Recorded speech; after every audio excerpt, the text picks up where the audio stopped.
My name is David Murphy. I joined the IU ROTC, Reserve Officer Training Corps, when I started college in the fall of 1965 in Bloomington. In those days, there was a hot war in Vietnam and there was a Cold War everywhere else in the world. The Russians, the Soviets were on one side, all of their allies. The United States and its allies were on the other side. And in those days, most of us really believed there probably would be a second hot war between the United States and the Soviet Union. All of us were just praying that it wouldn't be a nuclear war. When you start in ROTC, you start as an enlisted person. You go to class usually 3 days a week as a freshman and as a sophomore. A junior and a senior is about the same, but you go out on field problems. You drill, in those days at least, a lot. In other words, close order drill, moving men back and forth in formation. And then at the end of the year, we had a parade. Now, when I was a junior in the spring of 1968, IU had the last ROTC parade until after the Vietnam War. Because things got so unsettled in Bloomington, they decided to cancel the parade, etc., in 1969 in the spring. We went from there to Fort Riley, Kansas for 6 weeks in the summer. You live out in the field, basically.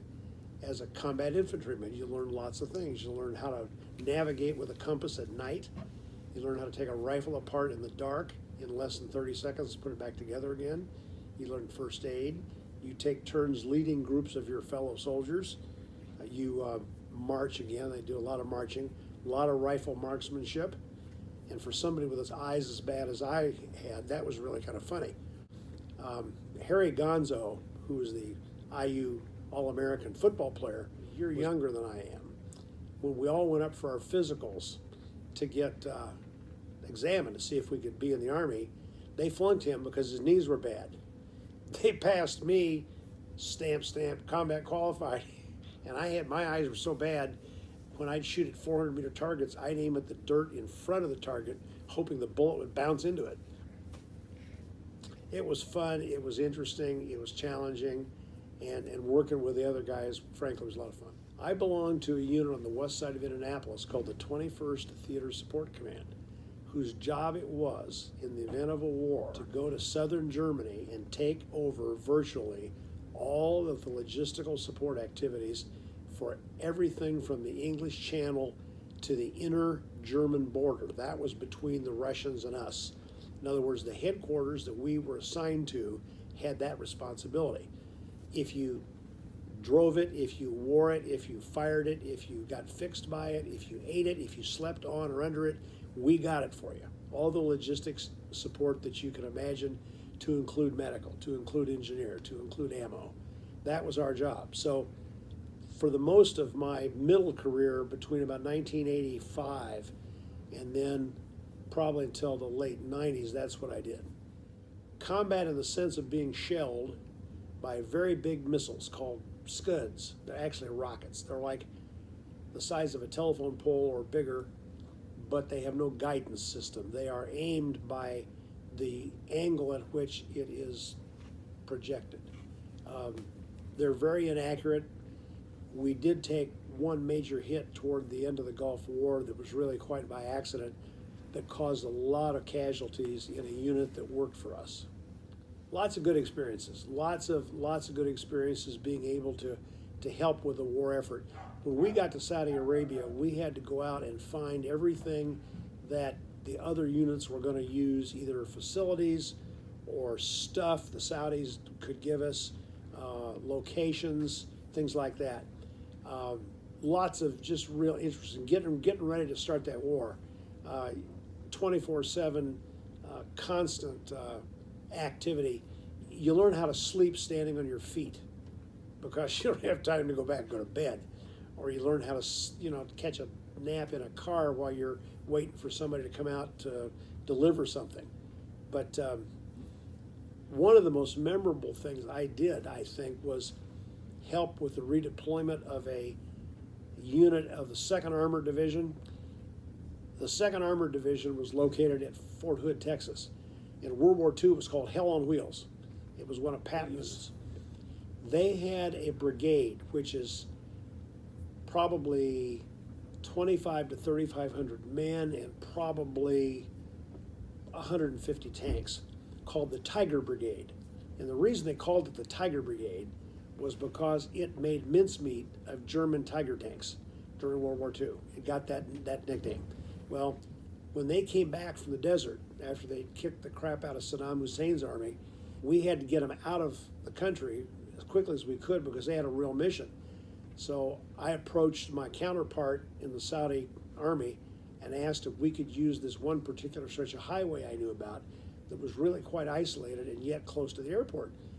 He came back a little later and he said, "Why do you want this road?" And I said, "Well, because of where it is and how it's located." And he said, "It's right outside the home of the prince that controls the eastern province." And I said, "Really?" He said, "Well, the prince doesn't care, but some of our people think that it may look like the Americans are protecting him." And I said, "Well, keep your people away." He said, "All right, we'll do that." So we parked, like I said, 2,000 to 3,000 men and all these tanks on the roads down there, and our people came in and serviced them and cleaned them up and got them ready to go, and then got them out of the country in record time. I received the Bronze Star and a couple of other similar kinds of service medals, the Gulf War Medal, and my unit was selected for a Presidential Unit Citation, meaning the unit as a whole was honored by President Bush as an particularly outstanding unit. I was promoted after I came home. I was lieutenant colonel when the war started and when it ended. We used a real primitive version of email, very, very primitive in 1990. I also got to know where all the phones were on that base that were direct lines back to the U.S. So my friends and I would take turns going to these locations and calling home. We had a schedule, so we'd check in at various times. And of course, when we would call, it'd be 2 o'clock in the morning here. But that's better than not being able to call at all. Yes. Yes, absolutely. And I don't mean just this my unit. I mean, when we got ready to fight that war, in round numbers, we had probably 3/4 of all the tank ammunition in the Army. We had probably 80% of all the NBC chemical protective gear. We had stuff came out of storage we didn't know existed. I mean, things just showed up. That's the way it is. You have all the stuff put away, and when the balloon goes up, somebody knows where to go get it. Very good. This unit on the west side of Indianapolis was composed of people like me who were professionals in some way. We had engineers, we had cops, we had college professors, we had other lawyers, we had city planners, we had city bureaucrats, we had politicians, we had a whole collection of people who in civilian life did things that were very different than what the Army has as a whole. But we were all trained to do a particular thing, a particular military skill. So when we showed up, we brought the best of both worlds. So when we got to Saudi Arabia, my boss would say, "Go out and talk to Prince so-and-so and see if you can get the rights to use all that land down the port." And he'd give me this big map and say, "We need these lots." So I'd sit down with some planner, or I'd send one of my guys who, I had a bunch of guys working for me from Philadelphia, who were the city government basically from Philadelphia. And they'd go down there and have tea and, shoot the bull and have a great time with these guys and come back and say, "Here it is." It was very rewarding.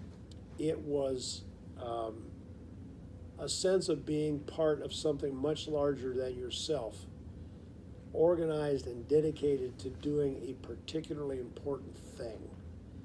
Because all of us had grown up in the 50s and 60s watching what was going on all over the world and recognizing what a threat the Soviet Union was.